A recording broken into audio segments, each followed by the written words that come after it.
Poudarek projekta je na odnosu med telesom in tehnologijo. Zgodovini medicine naprave so rezultat razmišljanja o telesu in tehnologiji skozi perspektivo zgodovine uradne in alternativne medicine.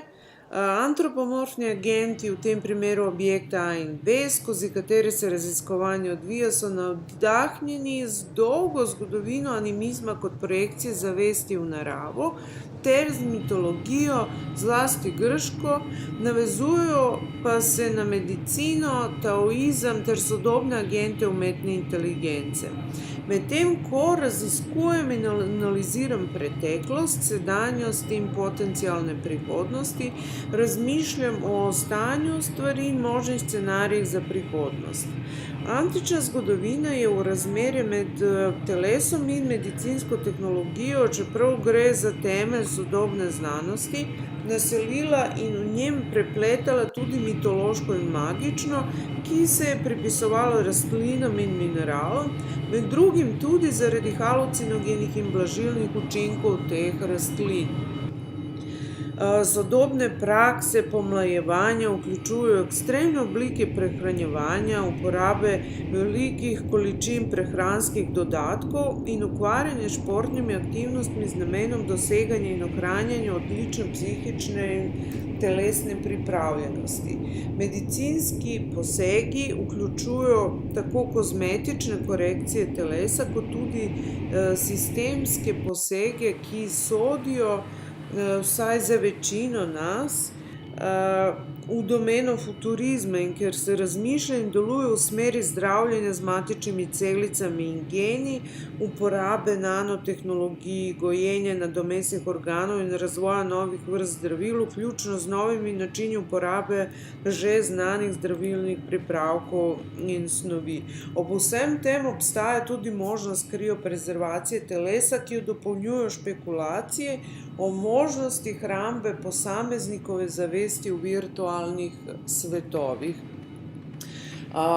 Eliksir v tem projektu služi kot metafora, kot večfunkcijski tehnološki amalgam nečesa, kar se bo šele ustvarilo, oziroma nečesa s še vedno nerealiziranim potencialom. Destilatorji eliksirjev so inspirirani z daljno preteklostjo, ker sta bili medicina in mitologija tesno povezani z zgodovino patentiranih zdravil in s trenutnim stanjem stvari. Danes je v teku obnavljanja animističnega in magičnega mišljenja v zvezi z rekreacijo in zdravstvom v popularni kulturi. Homeopatija in akupunktura recimo postajata del uradnih zdravstvenih sistemov, trg dodatkov prehrani cveti bolj kot kadarkoli, vse bolj popularni postajajo tudi tradicionalni sistemi vzdrževanja fizične kondicije. Internet je preplavljen z naredi sam recepti, z medicinskimi nasveti in metodami rastlinskih ekstrakcij. V daljni preteklosti ritual meditiranja o zdravju in pridobivanja in izdelovanja zdravila je bil del procesa zdravljenja. Dober primer so hrami posvečeni Asklepiusu s posebnimi zdravilnimi rituali, med katere je bilo vključeno tudi prinašanje delov teles iz gline in meditiranje o njih. Z druge strani obstaja konstanten občutek, da smo na meji velikega preboja v regenerativni medicini v zvezi s potencialnimi tretmaji z gensko terapijo, terapijo z matičnimi celicami, eksperimentalnimi tretmaji in zamenjivimi organi, pri čemer bi zelo majhno število ljudi že zdaj lahko imelo dostop do tega. Kot bi avtor znanstvene fantastike William Gibson povedal, prihodnost je že tukaj, samo še ni enakomerno razporejena. O projektu bi bilo pomembno povedati še to, da so to inštalacije, ki se ukvarjajo z gradnjo tehnološkega drugega, pri čemer se poslužujejo različnih antropomorfnih in abstraktnih agentov. Od starodavnih mitoloških bitij do agentov, ki nam omogočajo simulirati inteligenco v domenah virtualnega, ta nastajajoča bitja prehajajo skozi resnična, utopična in distopična kraljevstva. Dela raziskujejo različne vloge tehnoloških dejavnikov, od taoističnih nesmrtnih, telesnih in podobnih subjektov, ki so del grške mitologije, prek avtomatonov, avatarjev ali robotov, vse do sodobnih kreacij umetne inteligence, s katerimi poskušamo posnemati značilnosti človeške zavesti. Konceptualno zasnovana objekta A in B, že omenjena, ki se pojavljata v projektu, sta navdihnila zgodovino antropomorfizacije. Zato sta, kot bi zapisala Sherry Turkle, predmeta, s pomočjo katerih mislimo. Tukaj objekt A predstavlja našo težnjo k ustvarjanju sintetičnega bitja, medtem ko objekt B zastopa človeško bitje v prehodnem stanju oziroma robomorfno bitje, ki postaja kiborg. Skozi zgodovino je prizadevanje tako za filozofski in duhovni, kot tudi dejanski eliksir življenja motiviralo in prineslo nešteto eksperimentov in del v protoznanstvenih kontekstih ter filozofiji, religiji in mitologiji. Če se zdaj nadovežemo na temo eliksirja spet, omemba eliksirja takoj odzvanja mitično poreklo same besede. Izvor besede eliksir je v arabskem poimenovanju čudeža 7. stoletja našega štetja in je bogata metafora, ki se pojavi v vseh svetovnih religijah, mitologijah, ljudski kulturi in pravljicah. A zgodovinsko se umešča bodisi v rastlinski ali svet mineralov, ali pa je vezano na fizični izvor drevesa ali vodnjaka. Recimo človekovo iskanje in prizadevanje, da bi se dokopal do zdravila, ki zdravi vse bolezni in tegobe, je brez konca. Eliksirje so pripravljali menihi v samostanih in kraljevski apotekarji na Kitajskem, ki so v svoje zvarke vključevali tudi terijak, zelo znano srednjeveško zdravilo, prisotno predvsem v zahodnji Evropi. Grki so v 1. stoletju našega štetja v priprave eliksirje vključevali številne težko dostopne rastlinske, mineralne in živalske sestavine in to sestavino poimenovali terijak, torej zgodovina tega zdravila seže že bolj v preteklost, čigar recept se je s časom spreminjal. Bili so tudi drugi takšni podobni napitki z imeni, kot so katranova voda, janeževa voda, mitridatium, ki naj bi ga tvorilo 65 različnih sestavin, pa modra tvar ali oksimel ali tudi jeruzalemski eliksir, ki ga je tvorilo palmovo vino, gel iz rastlin aloe vere in konoplje. Številni eliksiri pa vsebujejo tudi pod narekovajih nebeško vodo, ki se je pri pripravi omenjenega uporabljala kot medij v izdelavi eliksir pilul. Naloga zdravljenja niha med realističnim in mitološkim. Pomembno po besedah taoistov je prepričanje v fizično nesmrtnost. Razvoj eliksir pilul v taoističnih praksah je skozi čas zorel s pripravo raznih zdravil, z razvojem duhovnih in fizičnih praks ter s človekovim življenjem imenovanim Neidan, ki naj bi ponudil odprt sistem za vrhunski razvoj duhovnega in fizičnega telesa.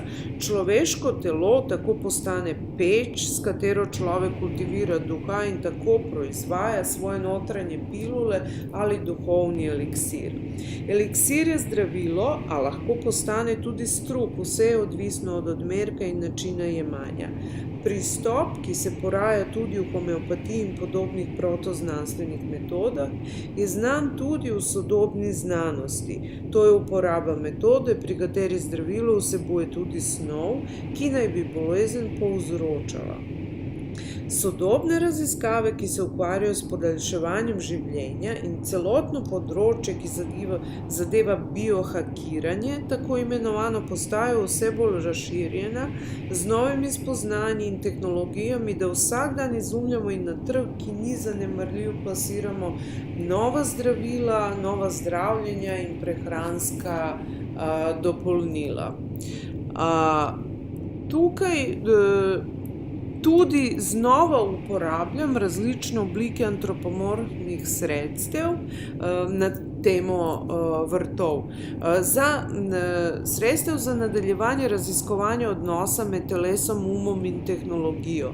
V okviru inštalacije vrt eliksirjeve pilule eliksirja in tudi enega segmenta inštalacije eliksir stroj so agenti postavljeni v simbolni vrt, kjer služijo kot pogajalci znotraj filozofsko-poetičnega premišljevanja o trenutnih vlogah prav takšnih in podobnih agentov. Konkretno kitajski vrtovi so bili vedno zgrajeni z več nameni, kot zavetišča in razdeljene krajine, ki naj bi se razvijale in razprostirale med sprehodi in meditacijo ter za ustvarjanje pomembnih razglednih točk za čutno in duhovno opazovanje. Vrtovi predstavljajo križ potje narave in kulture, raziskujejo naravni svet in si prizadevajo zagotoviti okvir za poglobljen vidik našega položaja in vloge v svetu, skladno s taoističnimi načeli osnovnih elementov, nižinami neskončnih premen, kroženjem energije in življenjskih obdobij. Bodisi v parkih, na plavajočih otokih, v gozdovih ali gorskih palačah v oblakih, si obiskovalci v utopičnem raju in domu nesmrtnikov predstavljajo stalen ideal filozofskega iskanja modrosti in zdravega življenja. Skrbno postavljanje elementov vključuje odnose med kamenjem in vodo, otoki, mostovi in rastlinami, ki zastopajo kultivirano naravo in ki nosijo v sebi veliko pesniških zgodb, vključujoč sadeže in eliksirje nesmrtnosti ali preprosto užitek ob efemernih ponavljajočih se dogodkih. Ta instalacija prevzema idejo o vrtu kot modelu različnih kozmogonskih metafor in še razširi idejo z vključevanjem agentov umetne inteligence kot akterjev. Vzhodne filozofije in ljudska prepričanja dopuščajo takšno razmišljanje, saj se le to odraža v razumevanju in doživljanju robotov kot bitij z dušo. Lahko povem na temo naključnosti, da je pomembno to, da algoritmi naključnosti delujejo kot strukturni ritmi sveta in se pogosto razmnožijo in uporabijo kot semenski ritem pri gradnji virtualnih okolij. Tao Te Ching je bistveno taoistično besedilo, prepisano legendarnemu mislecu Lao Tseju, katerega izvor je še vedno nejasen, saj obstajajo 3 glavne zgodbe, ki domnevno opredeljujejo, kdo je ta mitska oseba. Besedilo Tao Te Ching je skozi zgodovino označevalo gibanje od ustvarjanja konkretne eliksir pilule, pa vse do notranjega preudarka in meditacije, ki je značilna za kitajsko filozofijo ter protoznanost in se uporablja kot prizorišče iskanja smisla, preprostosti, lepote, pozornosti in resnice. In v okviru te instalacije se s tem, ko smo ta bistveni material ponovno združili v pogovor o 3 primerih virtualnega uma, soočamo s fragmenti in na novo zloženimi stavki besedila, tokrat z algoritmom Markovske verige znanstvenika Markova.